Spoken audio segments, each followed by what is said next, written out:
کیا جاتا ہے۔ آج تو انسان شیطان سے بھی 2 گنا آگے نکل گئے ان برائیوں۔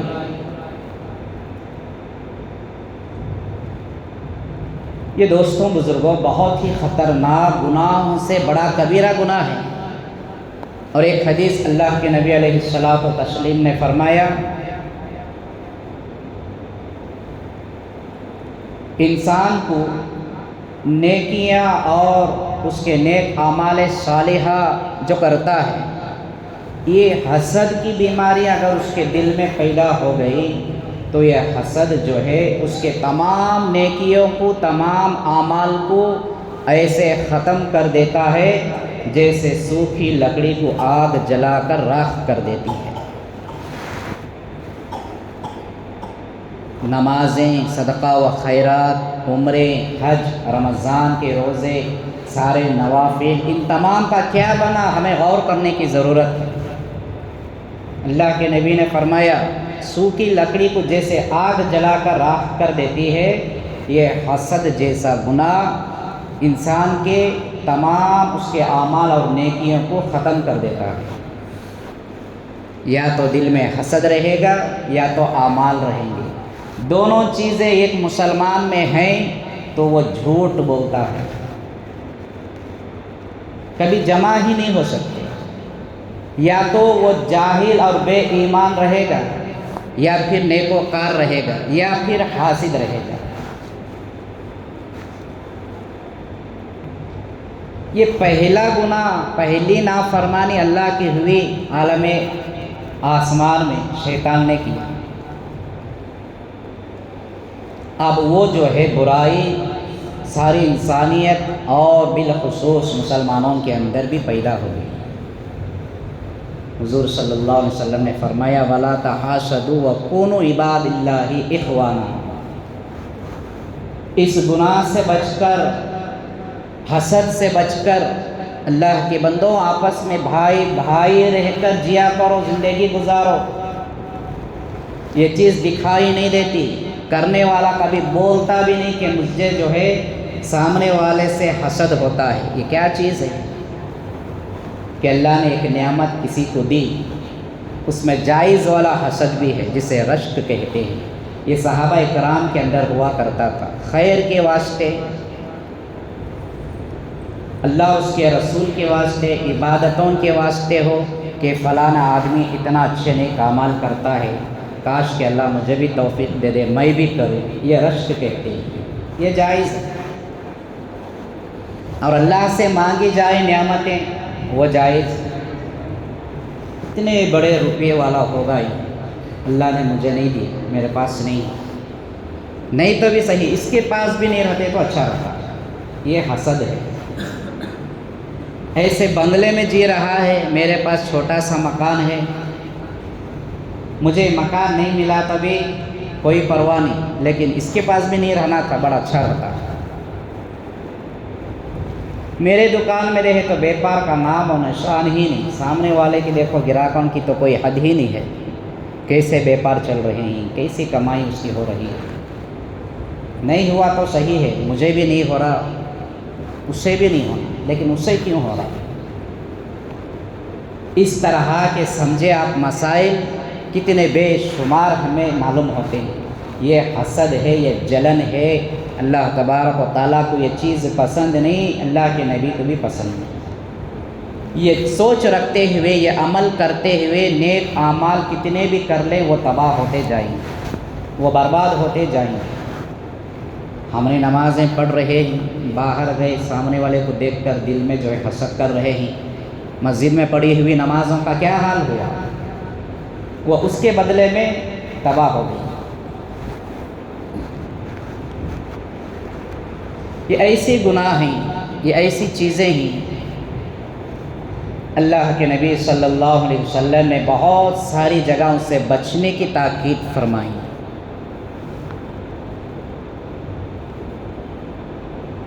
یہ اللہ کی نعمت ہے، جو اللہ کسی کو مالدار بنایا اور جو کسی کو غریب بنایا، سارے کے سارے مالدار ہو جاتے، سب کے سب امیر ہو جاتے، تو پھر ہمیں گلیوں میں ٹھیلے لے کر فروٹ اور ترکاری بیچنے والا کوئی نہیں ملتا تھا۔ سب جو ہے خوبصورت رہ جاتے تو کوئی بدصورت ہمیں نظر نہیں آتا تھا۔ اس میں اللہ کی مصلحت ہے، جسے جیسے دینا، جسے جیسے رکھنا، یہ اللہ کا فیصلہ ہے، اور انسان بالخصوص مسلمان کو اس پر راضی ہونا ضروری ہے۔ اور ایک حدیث آپ صلی اللہ علیہ وسلم نے فرمایا، یہ حسد اتنا بڑا گناہ ہے، قبول حق کے واسطے بھی انکار کی وجہ بن سکتا ہے۔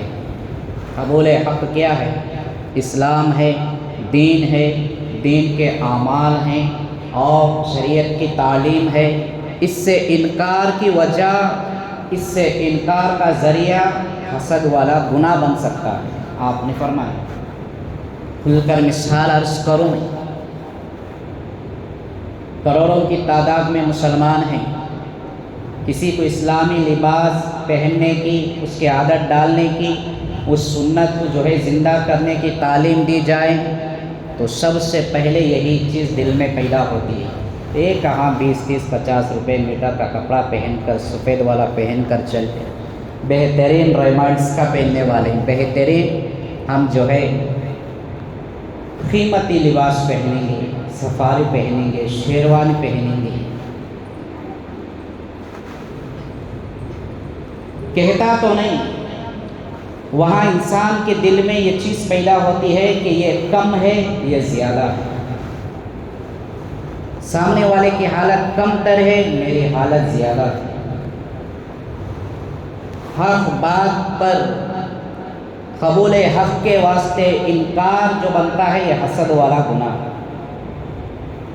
داڑھی رکھ کر کہاں بوڑھے لوگوں کی شکل اختیار کرے، داڑھی نکال کر جو ہے اپنے چہرے کو اچھا خاصا بنا کر خوبصورت بننے کا اختیار جو دل کے اندر پیدا ہوتا ہے، یہ بھی وہی حسد ہے۔ یہی اللہ کے نبی علیہ السلام نے فرمایا، قبول حق، یہ جو حق ہے، سنت حق ہے، شریعت حق ہے، دین اور اسلام حق ہے، داڑھی حق ہے، عبادتیں حق ہیں۔ بعض لوگ ایسے بھی تو ایسے ہی کہاں جا کر سجدہ کریں کہ اس سے بھی جو ہے جی چراتے ہیں، اس کا بھی انکار کرنے والے آج مسلمان موجود ہیں۔ سر جھکانا بھی ان کے واسطے، ان کے احساس کمتری یہ انہیں دلاسا دلاتی ہے کہ تو کہاں جا کر جھکے گا، سب کچھ تو تیرے پاس ہے، سب میں بھی تو ہے، تیرے پاس تو ہر چیز ہے، کسی چیز کی کمی نہیں، جھکا سر جھکانے کی ضرورت کیا ہے۔ ایسے بہت سارے مسلمان ایک سجدے کا انکار کر کے عابد و زاہد والا ابلیس شیطان بن گیا، ساری زندگی کے سجدے کر رہے ہیں، وہ مسلمان کہاں رہتے ہیں؟ دوستوں بزرگوں، یہ ایک گناہ ایسا آسمانی ہوا تو پھر زمینی گناہ بھی یہی ہوا۔ حابیل اور قابیل کا ہم واقعہ بارہا سن چکے ہیں۔ ایک وہ شادی کا مسئلہ تھا یا آپسی بھائیوں کے اندر کوئی دوسری تکرار تھی، ایک بھائی نے دوسرے بھائی کا قتل کر دیا حسد کی بنا پر۔ تاریخ اسلام سے بات معلوم ہوتی ہے کہ قیامت تک جتنے بھی دنیا میں قتل ہوتے رہیں گے، اس کا ایک حصہ قابل کے اکاؤنٹ میں جاتا رہے گا، کیونکہ زمینی گناہ پہلا اس نے کیا، حسد ہو گیا۔ قرآن میں اللہ نے ان حاسدین سے بچنے کی جو ہے پناہ مانگنے کی بھی تعلیم دی۔ اللہ کے نبی صلی اللہ علیہ وسلم نے بھی حدیث مبارکہ کے اندر کئی جگہ پر جو ہے اس کی ترغیب دلائی مسلمانوں کو بچنے کے واسطے۔ یہ چیزیں سارے نیک اعمال کو کھا جاتے ہیں، اس کے علاوہ اور بھی جو برائیاں، جو بیماریاں، جو گناہ ہیں، یہ کا میں نے تذکرہ آپ کے سامنے رکھا کہ یہ روحانی بیماری، اندرونی بیماری ہے، نظر نہیں آتی، دکھائی نہیں دیتی۔ بارہا ہمیں جو ہے ایک دوسرے مسلمان کی مخالفت میں سننے کو بھی باتیں ملتے ہیں کہ اس سے معلوم ہو جاتا ہے کہ یہ مسلمان اس مسلمان سے کتنا دل کے اندر حسد رکھتا ہے۔ مال اعتبار سے ہو، علم اعتبار سے ہو، ظاہری باطنی، یہ سارے چیزیں ہیں۔ کہنے کا مقصد یہی ہے، بس اتنا ہم مثالی طور پر سمجھ لے کہ یہ چیز کرنا، یہ دل کے اندر رہنا مسلمان کے واسطے جائز نہیں ہے، مسلمان کا عمل نہیں۔ اللہ کے نبی نے ایک جگہ ارشاد فرمایا کہ اور قوموں کی برائیاں تمہارے اندر آنے سے پہلے اسے جان کر اس سے حفاظت ہو جاؤ، اس سے جو ہے پرہیز کر لو۔ صحابہ اکرام سے فرماتے ہیں۔ لہٰذا دوستوں بزرگوں، اس طرح کی کئی برائیاں ہیں، کئی گناہ ہیں۔ ہمیں سوچنا اور سمجھنا یہی چاہیے کہ جسے جو ملا ہے وہ اللہ کی قدرت ہے، وہ اللہ کا فیصلہ ہے۔ مجھے جلن ہونا نہیں چاہیے، مجھے حسد کرنا نہیں چاہیے۔ اللہ کے فیصلے پر راضی ہو جانا ہی ہمارا ایمان ہے، اور اللہ کی مصلحت کیا ہے وہ اللہ بہتر جانتا ہے۔ حالات کے تصور سے آج جہاں جہاں دینی مدارس اور مساجد کے حالات ہمارے سامنے ہیں، مدارس کے اوپر بھی حکومت والوں کے نظریں منڈلا رہے ہیں۔ کچھ عرصہ گزر گیا کہ مسجدیں ہماری بند تھیں، دروازے بند ہو چکے تھے، مسلمان بڑا جوش میں تھے، بڑے جذبات میں تھے۔ ایسے ایسے مسلمانوں کو دیکھتے اور کہتے ملے کہ جو صرف اور صرف عیدین کی نماز پڑھا کرتے تھے، لاک ڈاؤن کے حالت میں کیا ہو گیا حضرت، مسجدوں کو جانے کو دل کرتا، نمازیں پڑھنا بہت دل دھڑکتا، دل روتا۔ اب مسجدیں پورے کھل گئی، ان مسلمانوں کا کوئی عطا بھی نہیں، پتہ بھی نہیں۔ کیا پھر ہم اللہ کے ناراض کر کے پھر جو ہے کوئی دنیا کا کوئی قانون اور قاعدہ اس طرح سے پیدا ہو کہ پھر ہمارے مدارس، ہمارے مساجد بند ہو جائیں؟ کیا ہمیں اس کا پھر سے انتظار ہے؟ یا پھر ہم یوں کہ ہم اپنے مساجد کو آباد کر لیں، اپنے مدارس کو ہم آباد کر لیں؟ اس کے کئی وجوہات ہیں۔ یہ تو بدنی عبادتیں ہیں، ایک مالی عبادتیں ہیں۔ اللہ تبارک و تعالیٰ انسان کے دو چیزوں سے بہت خوش ہوتا ہے، اور ایسے انسان سے اس کے عمل کو بہت قبول فرماتا ہے۔ حضور اکرم صلی اللہ علیہ وسلم نے فرمایا، ایک وہ مالدار ہے جو زیادہ تر اللہ کی راہ میں خرچ کرتا رہتا ہے، اس کا بدلہ اللہ تعالیٰ اسے اضافہ کرتے ہیں، اس کے مال میں زیادتی کرتے ہیں۔ پھر ایک وہ علم والا حافظ ہے جس کے سینے میں اللہ نے قرآن دیا، اور وہ قرآن کی تلاوت کرتا ہی رہتا ہے ہر وقت، قرآن کو اللہ کا کلام سمجھ کر مزے لے کر پڑھتا ہے، تلاوت کرتا ہے۔ یہ دو طرح کے لوگ اللہ تبارک و تعالیٰ کو بہت زیادہ پسند ہے۔ عبادت بدنی بھی ہے اور مالی بھی ہے، مالی عبادت اللہ کو بہت زیادہ پسند ہے۔ اب ہمیں ہماری مساجد کی حفاظت بھی کرنا ہے، کیسے کریں گے؟ کیا تالے لگانے سے مسجد کی حفاظت ہو جاتی ہے؟ ایسے نہیں ہو سکتی۔ ان تمام کے اخراجات ہمارے سامنے تقاضا کرتے ہیں۔ جہاں جہاں مدارس اور مساجد پر حکومت نے زیادہ ظلم کیا، اس کی ایک وجہ یہ ہے کہ حکومت کا فنڈ ملتا ہے، حکومت کی طرف سے کچھ روپیہ دیا جاتا ہے، وہاں پر زیادہ تر جو ہے وہ لوگ زیادہ ظلم کر رہے ہیں۔ کیا مسلمانوں کی اتنی طاقت نہیں ہو سکتی کہ ہم اپنے محلے کی مسجد اپنے اخراجات سے، اپنے مال سے ہم اس کے انتظامات کو سنبھالیں؟ اپنے مدارس کو ہم اپنے چندوں سے، اپنے مال سے، اپنے پیسے سے ہم جو ہے چندہ تعاون کر کے اس کی جو ہے ہم وہ بھی عبادت کر کے اس کی حفاظت کریں۔ اس کے بہت سارے فضیلتیں ہیں۔ جو ایک بھی روپیہ مسجد اور مدرسے کو مسلمان حلال کا پیسہ دے دیا، اللہ تبارک و تعالیٰ جنت میں اس کا درجہ بلند کر دیتے ہیں۔ اس کے اعمال ایک انسان کی مثال ہے، جنت میں ایک شخص ایسا ملے گا صرف اور صرف اس کی مالی امداد سے، اللہ کی راہ میں خرچ کرنے کی وجہ سے اس کا فیصلہ جنت کا ہو جائے گا۔ کوئی دوسرا عمل اس کے پاس نہیں ہوگا، صرف اور صرف مال اللہ کی راہ میں خرچ کرنے کا۔ فضیلتیں بہت زیادہ ہیں۔ ہم اپنے معاشرے، اپنے ماحول پر جو ہے نظر دوڑائیں کہ کوئی محنت سے کماتا ہے اور کوئی کس طرح سے کماتا ہے، وہ جانے، اللہ بہتر جانے۔ لیکن بہرحال کماتے تو ہیں مال، خرچ ہمارا کہاں ہو رہا ہے؟ روزانہ کا اگر ہم غور کریں، حساب لگائیں کہ حق کی راہ میں میرا پیسہ کتنا خرچ ہوا، ناحق میں کتنا خرچ ہوا۔ جو غیر ضروری اعمال افعال، شادی محلوں کی بات لیں، شادیوں میں جتنا مسلمان خرچ کرتے ہیں کوئی اور قوم اتنا اس میں کا آدھا خرچہ بھی نہیں کر سکتا۔ وہ مندر میں جاتے ہی ایک تلک لگا لیتے ہیں، 2 پھول کا ہار ڈال لیتے ہیں تو ان کی شادی ہو گئی۔ مسلمان کی اتنی سستی شادی نہیں ہوتی۔ اس میں بہت زیادہ پیسہ فضول خرچ ہوتا۔ برتھ ڈے کی محفل ہوتی ہے، جنم دن مبارک ہو، اسلام شریعت کے اندر اس کا کوئی جو ہے سوال ہی نہیں ہے، اس کے اندر جو ہے لاکھوں کے روپے مسلمانوں کے فضول میں خرچ ہوتے ہیں۔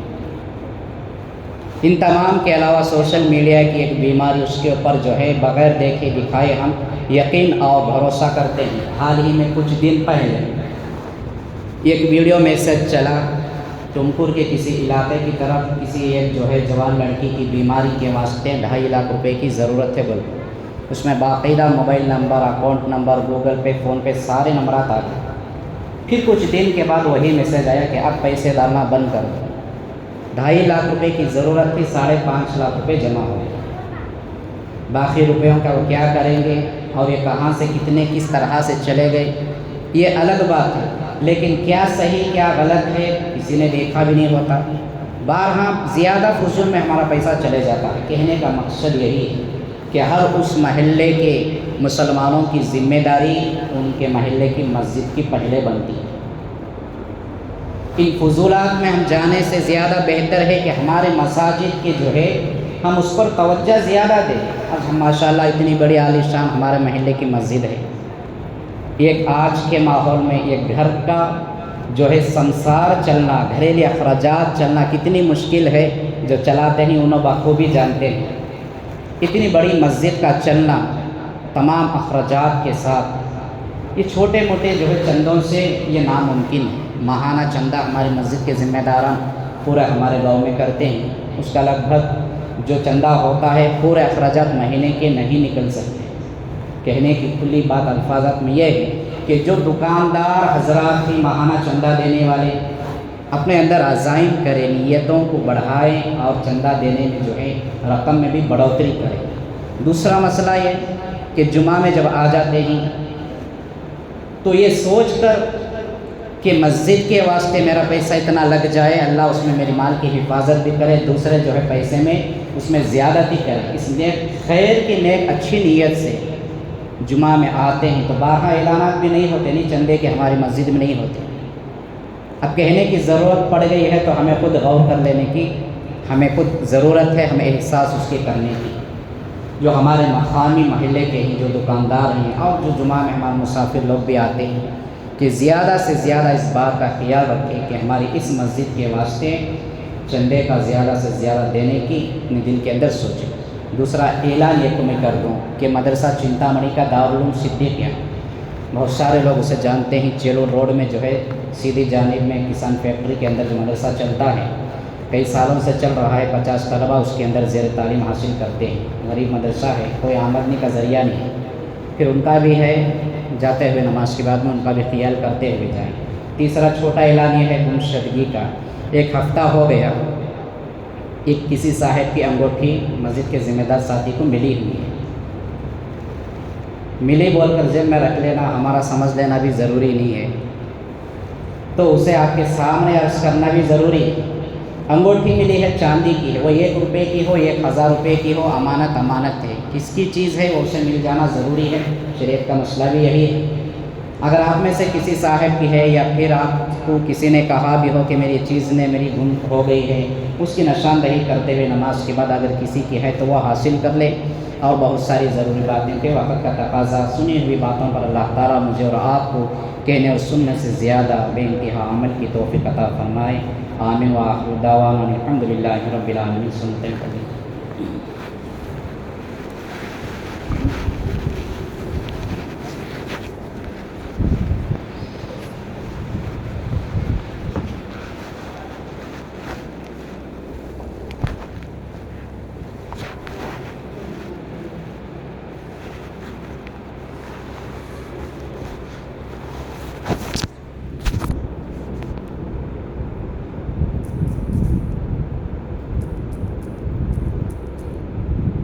کیسے کیا جاتا ہے۔ آج تو انسان شیطان سے بھی 2 گنا آگے نکل گئے ان برائیوں۔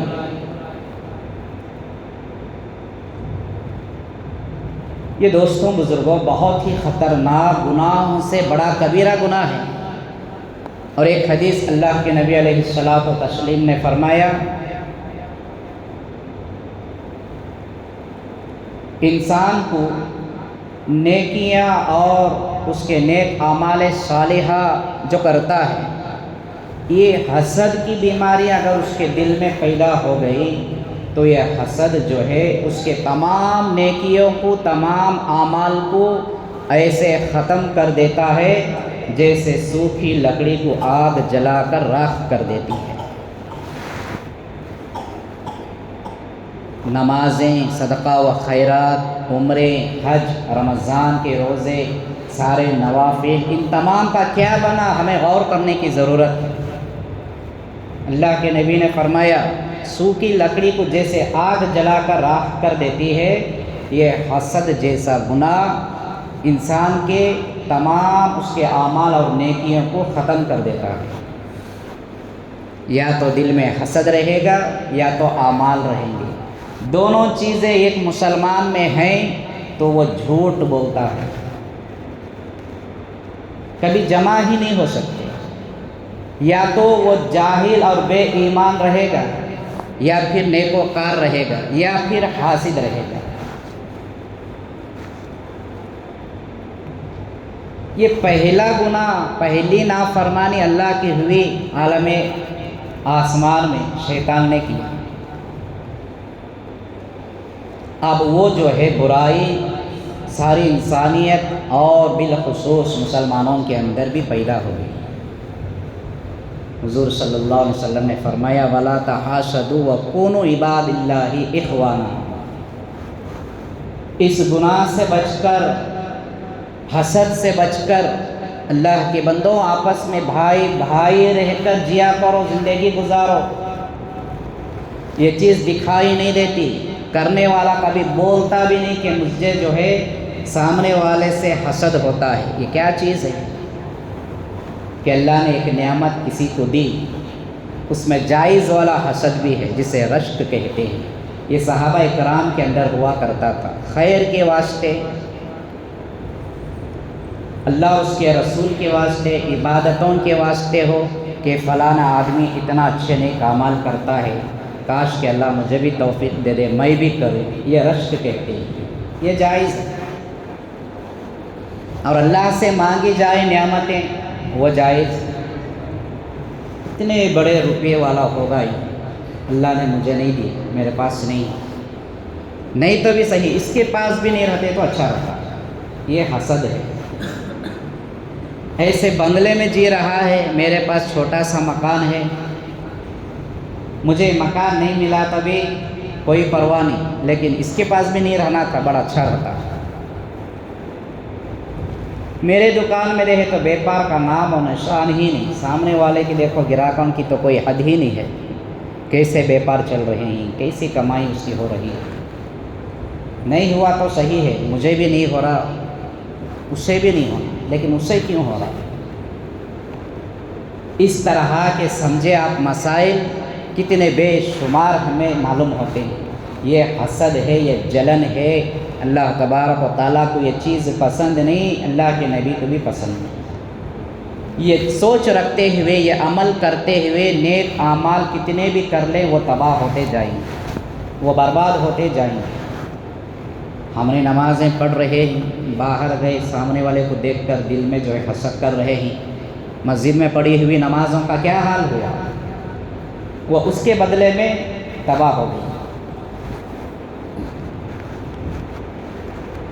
یہ ایسی گناہ ہیں، یہ ایسی چیزیں ہیں، اللہ کے نبی صلی اللہ علیہ وسلم نے بہت ساری جگہوں سے بچنے کی تاکید فرمائی۔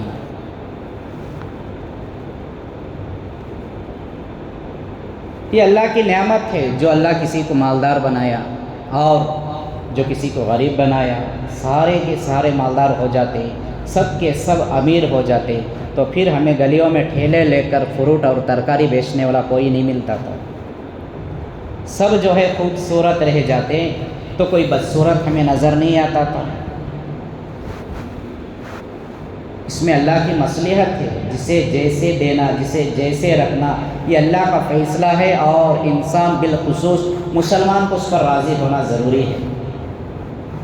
اور ایک حدیث آپ صلی اللہ علیہ وسلم نے فرمایا، یہ حسد اتنا بڑا گناہ ہے، قبول حق کے واسطے بھی انکار کی وجہ بن سکتا ہے۔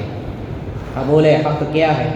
اسلام ہے، دین ہے، دین کے اعمال ہیں اور شریعت کی تعلیم ہے۔ اس سے انکار کی وجہ، اس سے انکار کا ذریعہ حسد والا گناہ بن سکتا ہے۔ آپ نے فرمایا، کھل کر مثال عرض کروں میں، کروڑوں کی تعداد میں مسلمان ہیں، کسی کو اسلامی لباس پہننے کی، اس کی عادت ڈالنے کی، اس سنت کو جو ہے زندہ کرنے کی تعلیم دی جائے تو سب سے پہلے یہی چیز دل میں پیدا ہوتی ہے۔ ایک کہاں 20-30-50 روپے میٹر کا کپڑا پہن کر، سفید والا پہن کر چلتے، بہترین ریمنڈس کا پہننے والے، بہترین ہم جو ہے قیمتی لباس پہنیں گے، سفاری پہنیں گے، شیروانی پہنیں گے۔ کہتا تو نہیں، وہاں انسان کے دل میں یہ چیز پیدا ہوتی ہے کہ یہ کم ہے، یہ زیادہ ہے، سامنے والے کی حالت کم تر ہے، میری حالت زیادہ ہے۔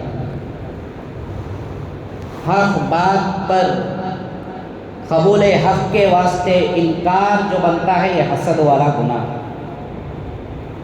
داڑھی رکھ کر کہاں بوڑھے لوگوں کی شکل اختیار کرے، داڑھی نکال کر جو ہے اپنے چہرے کو اچھا خاصا بنا کر خوبصورت بننے کا اختیار جو دل کے اندر پیدا ہوتا ہے، یہ بھی وہی حسد ہے۔ یہی اللہ کے نبی علیہ السلام نے فرمایا، قبول حق، یہ جو حق ہے، سنت حق ہے، شریعت حق ہے، دین اور اسلام حق ہے، داڑھی حق ہے، عبادتیں حق ہیں۔ بعض لوگ ایسے بھی تو ایسے ہی کہاں جا کر سجدہ کریں کہ اس سے بھی جو ہے جی چراتے ہی، اس کا بھی انکار کرنے والے آج مسلمان موجود ہیں۔ سر جھکانا بھی ان کے واسطے، ان کے احساس کمتری یہ انہیں دلاسا دلاتی ہے کہ تو کہاں جا کر جھکے گا، سب کچھ تو تیرے پاس ہے، سب میں بھی تو ہے، تیرے پاس تو ہر چیز ہے، کسی چیز کی کمی نہیں، جھکا سر جھکانے کی ضرورت کیا ہے؟ ایسے بہت سارے مسلمان ایک سجدے کا انکار کر کے عابد و زاہد والا ابلیس شیطان بن گیا، ساری زندگی کے سجدے کر رہے ہیں، وہ مسلمان کہاں رہتے ہیں؟ دوستوں بزرگوں، یہ ایک گناہ ایسا آسمانی ہوا تو پھر زمینی گناہ بھی یہی ہوا۔ حابیل اور قابیل کا ہم واقعہ بارہا سن چکے ہیں۔ یہ کوئی شادی کا مسئلہ تھا یا آپسی بھائیوں کے اندر کوئی دوسری تکرار تھی، ایک بھائی نے دوسرے بھائی کا قتل کر دیا حسد کی بنا پر۔ تاریخ اسلام سے بات معلوم ہوتی ہے کہ قیامت تک جتنے بھی دنیا میں قتل ہوتے رہیں گے، اس کا ایک حصہ قابل کے اکاؤنٹ میں جاتا رہے گا، کیونکہ زمینی گناہ پہلا اس نے کیا، حسد ہو گیا۔ قرآن میں اللہ نے ان حاسدین سے بچنے کی جو ہے پناہ مانگنے کی بھی تعلیم دی۔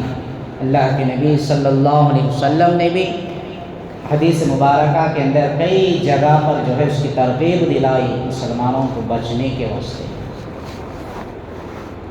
یہ چیزیں سارے نیک اعمال کو کھا جاتے ہیں، اس کے علاوہ اور بھی جو برائیاں، جو بیماریاں، جو گناہ ہیں، یہ کا میں نے تذکرہ آپ کے سامنے رکھا کہ یہ روحانی بیماری، اندرونی بیماری ہے، نظر نہیں آتی، دکھائی نہیں دیتی۔ بارہا ہمیں جو ہے ایک دوسرے مسلمان کی مخالفت میں سننے کو بھی باتیں ملتے ہیں کہ اس سے معلوم ہو جاتا ہے کہ یہ مسلمان اس مسلمان سے کتنا دل کے اندر حسد رکھتا ہے۔